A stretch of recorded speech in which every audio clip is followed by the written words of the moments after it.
In this film, we will be analysing media content related to the war on drugs in the United States to determine just how much racism has played a role. Firstly, we'll examine the period prior to the official war on drugs by looking into early representations of drug abuse.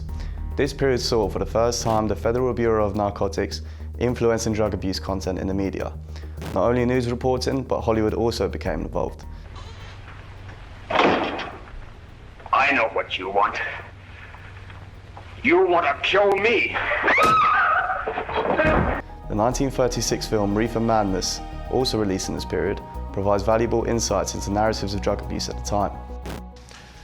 America's public enemy number one in the United States is drug abuse. We will then examine the Nixon administration's official announcement of the war on drugs and the media coverage that followed. How did the media respond to the government's expansion of legal measures, and how much does this develop links between narratives of drug abuse and race? America is quietly in the midst of the worst drug epidemic in the history of the country. Tonight we bring you the first installment of a week-long series called Drugged, looking at the story of America's opioid crisis. Finally, we will explore how much things have changed in the 21st century by examining news reporting on the US opioid epidemic. Just how much do race and drug abuse narratives continue to be linked in the media by the United States today? The origins of the war on drugs and drug abuse media content that followed dates back to as early as the 1920s, with headlines such as cocaine-crazed Negroes and Mexican reefer madness prevalent in southern local newspapers. However, when alcohol prohibition ended in 1933, drug abuse content ramped up significantly. The rhetoric of the alcohol prohibition, which essentially argued alcohol dependence should be fought because it constituted a moral failing and an indication of weakness, was then applied to non-alcoholic drugs. In 1930, the Federal Bureau of Narcotics was established and embarked on a campaign against drug abuse, headed by its new commissioner, Harry Anslinger, the former head of alcohol prohibition policy. Throughout the first 5 years of this campaign, the Bureau and the popular media managed to associate illegal drugs, most notably marijuana and cocaine, with minority groups. Their messaging instilled fear of Black and Latino communities that were characterized as corrupting the morals of white citizens by distributing drugs in majority white neighborhoods. Scholars Good and Ben-Yuda argued that a narrative of violence-inducing drug use amongst Black and Latino communities was constructed, portraying them as villains directly harming their white victims. The initial motives for this demonization were further segregation and demoralization of Black and Hispanic communities. These high school boys and girls are having a hop at the local soda fountain. Innocently they dance, innocent of a new and deadly menace lurking behind closed doors. Marijuana, the burning weed with its roots in hell. Hollywood made its contribution too. There is one particularly good example which portrayed marijuana as a violence-inducing substance which had a high potential to corrupt white citizens. In 1936, a film called Reefer Madness was released, reflecting the Bureau's narratives of marijuana as a violence-inducing substance which had the power to turn the white middle classes into criminals, murderers, and rapists.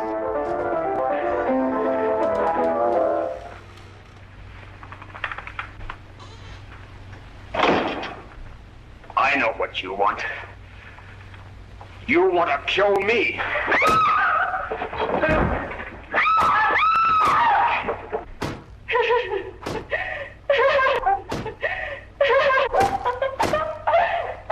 In this case, the state waives trial of the defendant, Ralph Wiley. It is convinced that he is hopelessly and incurably insane, a condition caused by the drug marijuana to which he was addicted. It is recommended... For many in America, this film was the first representation of marijuana they encountered. The term cannabis was already known in the States for its medical purposes. However, the term marijuana was then applied to the fairly uncommon practice of smoking cannabis to link it with Hispanic communities. Following the film's release, articles and public service announcements followed, continually associating marijuana and violence with minority communities. The same simplistic narratives of villains and victims were repeated, the villains being crazy, drug-fueled Black or Latino men, the victims being innocent white citizens vulnerable to their corruption and violence. Bureau of Narcotics comes the job of wiping out this traffic. And in 1937, we smashed 10 major narcotic rings. These representations led to Congress enrolling the Marijuana Tax Act of 1937, the first federal legislation making the sale and production of cannabis illegal to most individuals. The communities most affected by this act were minority groups. In the first year after its passing, according to Business Insider, Black people were about 3 times more likely to be arrested on narcotics charges than whites, and Mexicans were about 9 times more likely to be arrested for the same charges. This period served as a preparation for what was to come in the 70s and onwards. Black and Hispanic communities were continually portrayed as villains and were represented as violent drug users, when in reality there was no data and no studies to support this notion. In fact, Timeline magazine stated that 29 out of 30 doctors and physicians Anslinger approached disagreed completely with the notion that cannabis is a violence-inducing substance. Demonization of minority groups was a norm, and it would only get worse with the official announcement of the so-called war on drugs. All right. Ladies and gentlemen, I would like to summarize for you the meeting that I have just had with the bipartisan leaders, which began at 8 o'clock and was completed 2 hours later. I began the meeting by making this statement, which I think needs to be made to the nation. America's public enemy number one in the United States is drug abuse. On the 18th of June 1971, in a Congress press conference, President Nixon officially declared drug abuse public enemy number one, while also claiming that a drug pandemic was taking place on a national scale. Prior to this announcement, in 1969, Nixon and his administration had initiated a partnership with the non-profit Advertising Council to deploy a multimedia campaign against drug abuse across the whole nation. This is when discriminatory representations of illegal drug use really ramped up. Between 1970 and 1973, this partnership issued approximately 40 television slots, 16 radio slots, 11 magazine ads, 33 newspaper ads, and approximately a dozen billboard ads. A reported 100 million was given in traceable donations for the campaign between 1970 and 1972, which would amount to $500 million in today's dollars.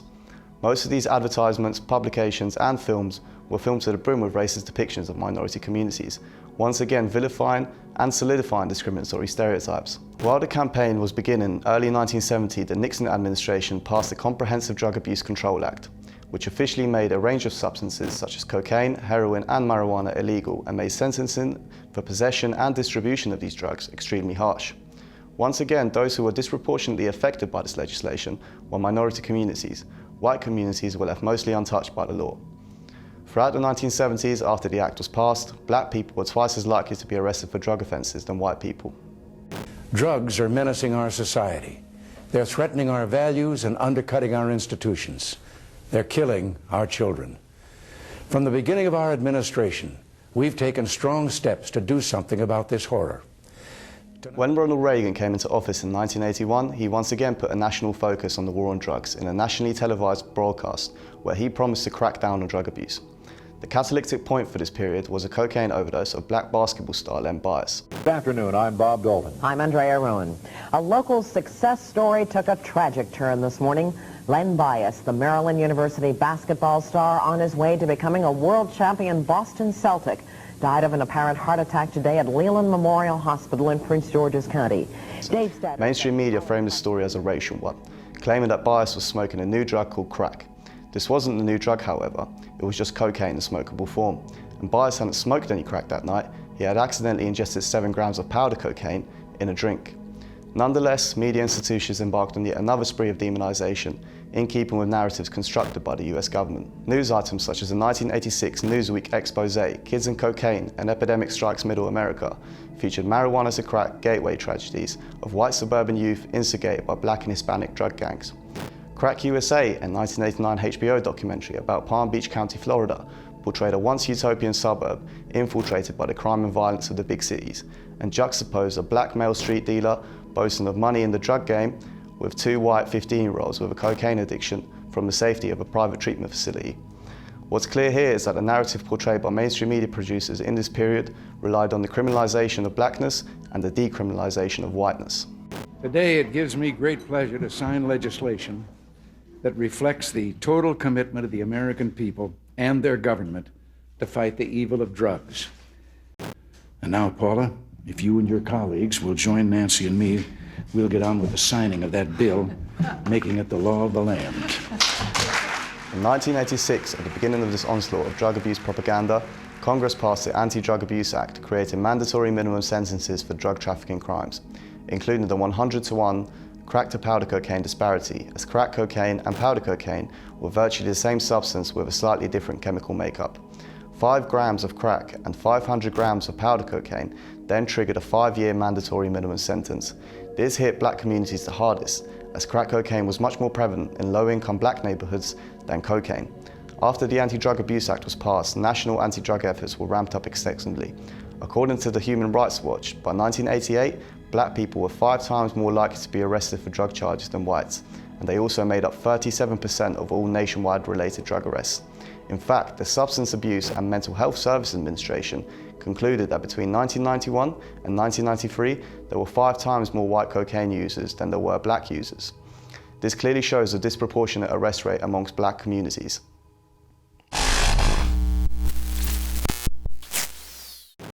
In the 21st century, blatant racist depictions of drug abuse in print publications, news content and TV are a thing of the past. This is due to there being a higher degree of accountability publishers and producers can face, and also because blatant racism is no longer accepted on a mass social scale. But in reality, the same narratives are represented, in a symbolic way which has to be decoded. Even though these blatant narratives are gone, we still see similar statistics in the 21st century. According to Vox News in 2013, there were 332 white individuals arrested on drug charges, compared to 879 black individuals per 100,000 people. America is quietly in the midst of the worst drug epidemic in the history of the country. Tonight we bring you the first installment of a week-long series called Drugged, looking at the story of America's opioid crisis. As scholars Leveland and Hansen argue, media coverage of the suburban and rural opioid epidemic of the 2000s is a perfect example where signifiers are used. It helps to draw a symbolic and then legal distinction between urban heroin addiction and suburban prescription opioid addiction. This is reminiscent of the legal distinction between crack, cocaine and powder cocaine of the 1980s and 90s. Black and Latino users are differentiated from white users. White users are allowed to have their addiction explained in ways that often leaves them blameless or at least encourages sympathy in readers or viewers. Code words are now used by news institutions to differentiate between working class minority groups and middle class white groups. Chief among these in media coverage of drug use are urban, code for black or Latino, and suburban and sometimes rural, code for white. Stories involving urban drug use and drug-related content typically focus on the criminal aspects of the story, usually providing just an arrest report showing the criminal charges that were given to the individuals involved in the case, the number of drugs seized, and the names of the individuals concerned. However, when suburban communities are reported on, the stories are usually very sympathetic in nature and talk about tragic overdoses of young white individuals who are given a history. Black and Latino users are represented as criminals from the outset. Their drug use is supposed to be expected, which makes it harder for readers to sympathise with them. The opioid epidemic was predominantly a white problem. According to the Substance Abuse and Mental Health Services Administration, non-medical use of pain relievers was almost twice as high across white communities, while heroin use rates across blacks, Latinos and whites were almost identical. However, with reporting on white suburban users, the stories are made relatable by presenting the individual in question as someone with a history. The reader can relate to them by understanding their root to their addiction as a series of unfortunate events. Some of these narratives are simply prescription of opioids, getting in with the wrong crowd, depression due to loss of loved ones, or even a series of surgeries leading to the addiction of pain relievers. They are portrayed as good people who just had something go wrong in their lives, whereas black and Latino individuals do not get their own backstory. Not only then, but still now in the 21st century, the drug war relied on a constructed relationship between the criminalisation of blackness and the decriminalisation of whiteness. What started in the beginning as blatant racist depictions of black and Hispanic communities in the early 20th century, with the Federal Bureau of Narcotics the primary instigator of racial division and demonisation, then developed into a nationwide phenomenon consuming all levels of mainstream media and political structures in the United States. Mainstream media and the war on drugs served as a public loudspeaker for the government's narratives of demonisation and racism of minority communities. Mass public support for harsh penalties relating to drug use and distribution has been encouraged with the war on drugs, due to a mass array of state-sponsored campaigning which has demonised minority communities. The acts and laws passed by Congress have disproportionately affected minority communities. In the 21st century, it is clear that there has only been a facade of change, as these communities are still vilified in a coded manner. Additionally, when looking at inmate populations, it is clear that black populations are still targeted. According to PEW research in 2017, black people represented 12% of the US adult population, but 33% of the sentenced prison population. White people accounted for 64% of adults, but 30% of prisoners. The unbalance related to populations is very clear. The war on drugs in the United States was an extension of a much longer war on race.